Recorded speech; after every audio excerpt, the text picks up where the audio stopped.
जन्मेजय ने कहा कि महाराज ये अम्बा यज्ञ होता क्या, ये आखिर है क्या, आप मुझे इसका नियम बताएं, विधि बताएं।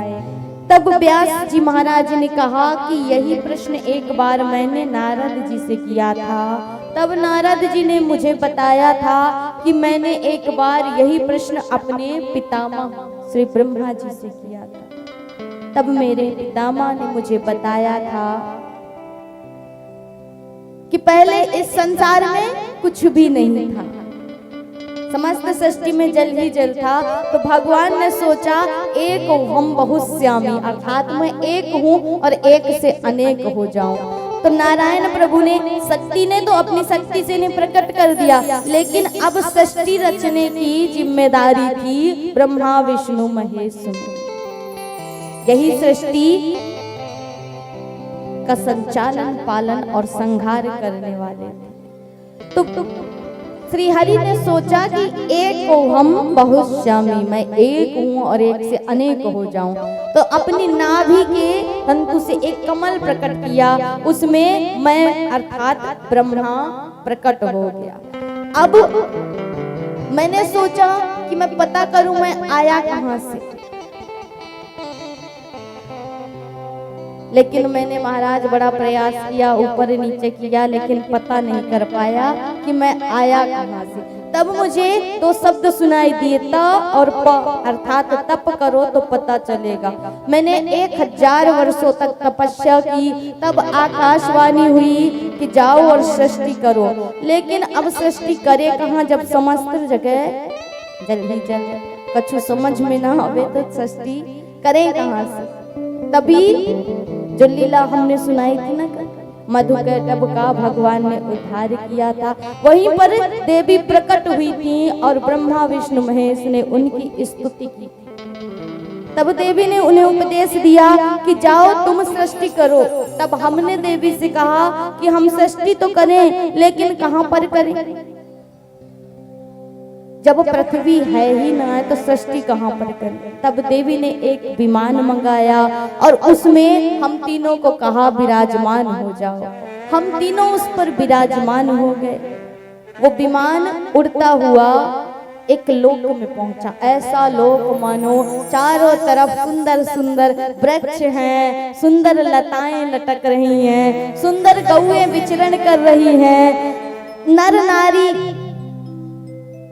यहाँ से वहां विचरित कर रहे हैं, राजाओं के सुंदर सुंदर महल है। जैसे ही हम ये दृश्य देख रहे थे, वो विमान उड़ा और दूसरे लोक में पहुंच गया। ऐसा लोक जहां इंद्र का सुंदर महल बना हुआ था, देवलोक, वरुण लोक, इंद्र लोक, ऐसे कई लोग वहां पर विराजमान थे। हम कुछ समझ पाते, उससे पहले ही वो विमान पुनः उड़ चला और पहुंच गया ब्रह्मलोक में। अब देखो माया यही है कि एक ब्रह्मा विष्णु महेश यहाँ भी बैठे हुए हैं और एक ब्रह्मा उस ब्रह्मलोक में भी बैठे हुए हैं। मानो देख करके बुद्धि भ्रमित हो गई कि ये कहा है महाराज।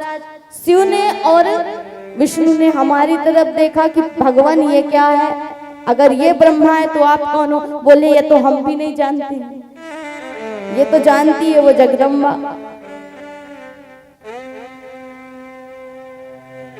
कुछ विचार विमर्श कर पाते उससे पहले ही वो विमान पुनः उड़ा और पहुंच गया कैलाश पर्वत में।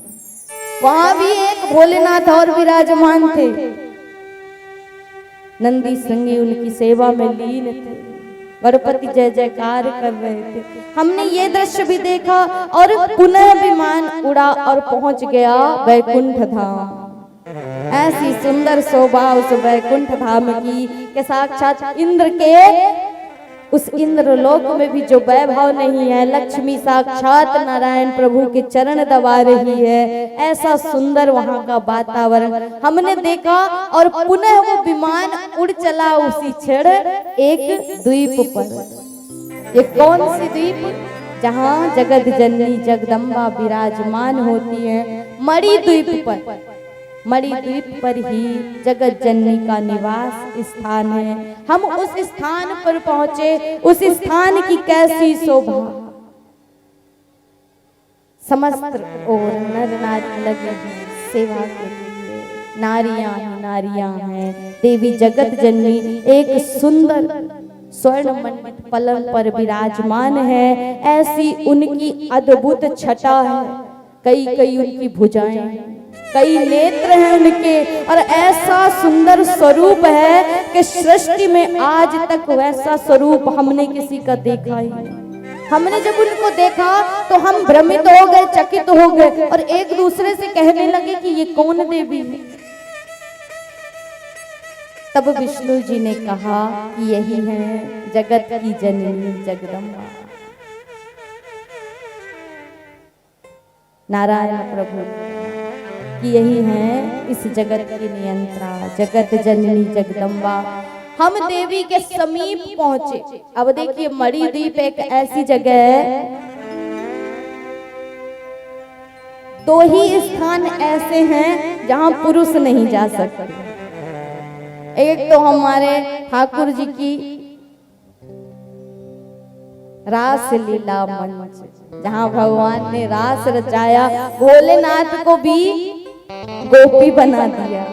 जिसको जाना है वो गोपी बनेगा। उसी प्रकार मणिद्वीप है जहां जिसको जाना है, अगर कोई पुरुष जाता है तो वो स्त्री रूप में परिवर्तित हो जाएगा। ऐसे ही जब हम उस देवी के दर्शन के लिए उसके समक्ष जाने लगे तो एक ही हमारा स्वरूप परिवर्तित हो गया। हम तीनों ब्रह्मा विष्णु और महेश स्त्री रूप में परिवर्तित हो गए। ऐसी उस देवी की लीला। ये दो ही स्थान ऐसे हैं जहां पुरुष नहीं जा सकते। इसलिए कहते ना कि इनमें प्रवेश करना है तो ये भूल जाइए कि हम पुरुष हैं। भाव ऐसा होना चाहिए, कोई ना पुरुष है ना कोई स्त्री है, सिर्फ भगवान के हम, हमारे भगवान। तो हम तीनों ने पहुंच करके उस देवी की स्तुति की, उनके सुंदर दर्शन किए। सर्वप्रथम विष्णु जी ने प्रणाम किया और कहते हैं मैं तुम्हारे चरण कमल में मस्तक झुकाकर यह मांगता हूँ देवी कि नित्य निरंतर ये मेरा मन तुम में लीन रहे। कहते हैं नमो देवी महाविद्ये नमामि चरणौ तव सदा ज्ञान प्रकाशम में देहि सर्वार्थम दे शिवे। नित्य निरंतर आपकी छवि मेरे हृदय में समाहित रहे। बार बार इन चरणों में मेरा मन फंसा रहे। विष्णु जी ने स्तुति की, तत्पश्चात भोलेनाथ ने स्तुति की और कहते हैं कि हे कल्याणकारी माता, आपके चरण कमलों को छोड़कर और मेरा मन कहीं और ना लगे, बस इतनी कृपा कर दो। मंत्रों से स्तुति की है और देवी ने नवाक्षर मंत्र भोलेनाथ को प्रदान किया। तो भोलेनाथ की स्थिति कैसी हुई?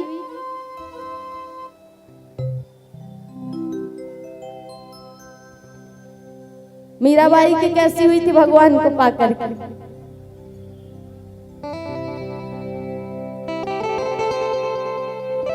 कि ऐसी लागी लगन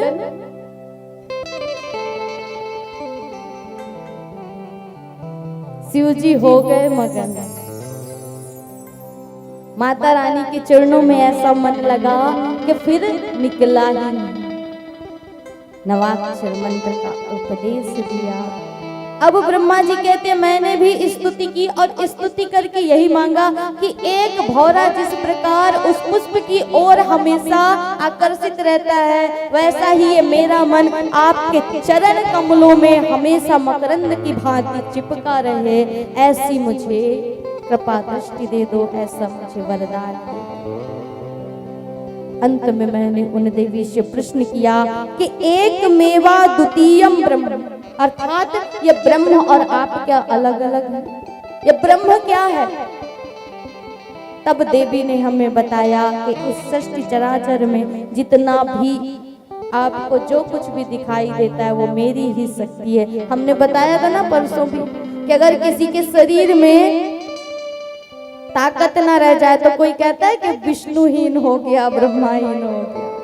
तो देवी कह रही हैं, कभी कोई ये नहीं कहेगा कि ब्रह्मा विष्णु महेशहीन हो गया, यही कहेंगे कि शक्तिहीन हो गया। तो इस संसार में जो कुछ है सब कुछ मैं ही हूँ। जल में शीतलता मैं हूँ, अग्नि में दाहकता मैं हूँ, सूर्य में तपन मैं हूँ और चंद्रमा में शीतलता मैं हूँ। और ब्रह्मा जी आप तीनों में जो कार्य कारण रूपी शक्ति है वो भी मैं ही। जब मैं तुम्हें सात्विक, तामसिक और राजसिक शक्ति प्रदान करती हूँ तभी तुम तीनों इस सृष्टि को चला पाते। अतः जाओ और सृष्टि करो, प्रसन्न होकर के तीनों को अपनी सात्विक, राजसिक और तामसिक शक्तियां देवी ने प्रदान कर दी। विष्णु जी को महालक्ष्मी प्रदान की। आप जाइए और इनके साथ सदैव निरंतर विराजमान रहिए, इनके साथ सृष्टि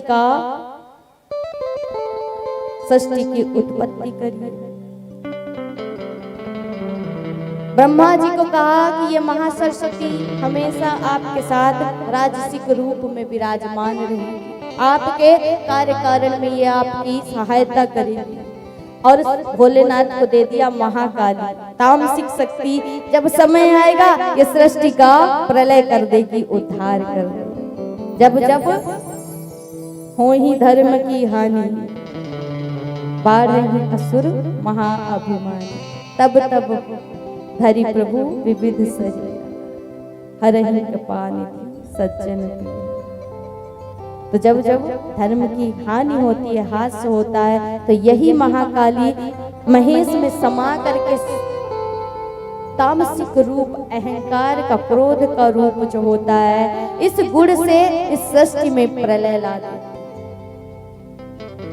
आप जाइए और इन तीनों देवियों के साथ इस सृष्टि का पालन, संचालन और संहार कार्य करिए।